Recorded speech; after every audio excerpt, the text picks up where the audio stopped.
Toshkent yangiliklaridan gapiramiz. 1992-yil tug'ilgan Umar Shamsiyev qidirilmoqda.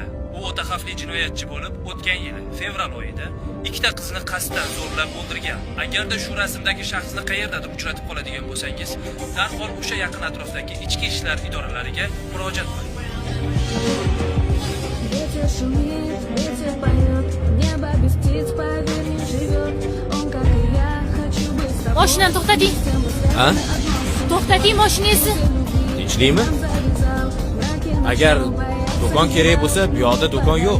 Meni boshqa ishim bor. Hop, hop.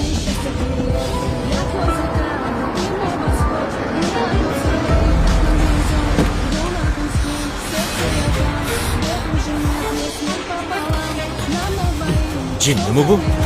Будем вдвоем навеки, признай, не отпущу и не отдам.